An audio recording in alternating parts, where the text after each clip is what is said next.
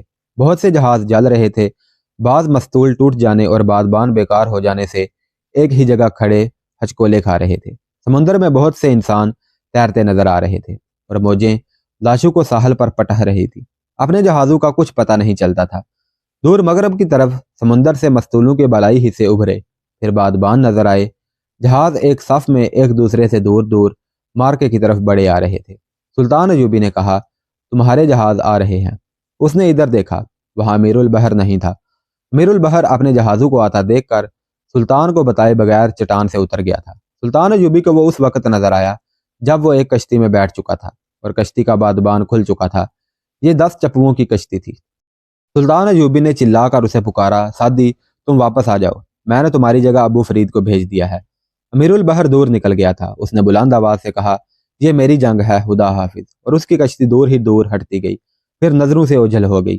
قاصد نے سلطان ایوبی کو اطلاع دی کہ سکندریہ سے شمال مشرق کی طرف 3 میل دور صلیبیوں کی کچھ فوج اتر آئی ہے اور وہاں خون ریز مار کا لڑا جا رہا ہے۔ سلطان ایوبی نے وہاں جانے کے بجائے کچھ احکام جاری کر دیے اور سمندری جنگ کو دیکھتا رہا، اور اس نے یہ منظر بھی دیکھا کہ صلیبیوں کا ایک جہاز ساحل کے ذرا قریب آ گیا تھا۔ سلطان ایوبی کے بیڑے کا ایک جہاز اس کے قریب آنے کی کوشش کر رہا تھا۔ صلیبیوں نے تیروں کی بوچھاڑ ماری لیکن مسلمان ملاحوں نے پرواہ نہ کی۔ وہ اپنے جہاز کو صلیبی جہاز کے اتنا قریب لے آئے کہ کود کر اس میں چلے گئے اور دست بدست لڑ کر جہاز پر قبضہ کر لیا۔ مگر یہ مارکا اتنا سہل نہ تھا جیسا بیان کیا گیا ہے۔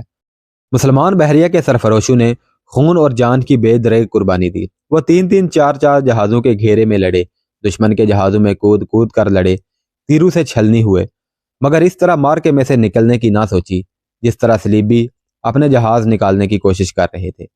صلیبیوں کی کمر رات کو ہی ٹوٹ گئی تھی۔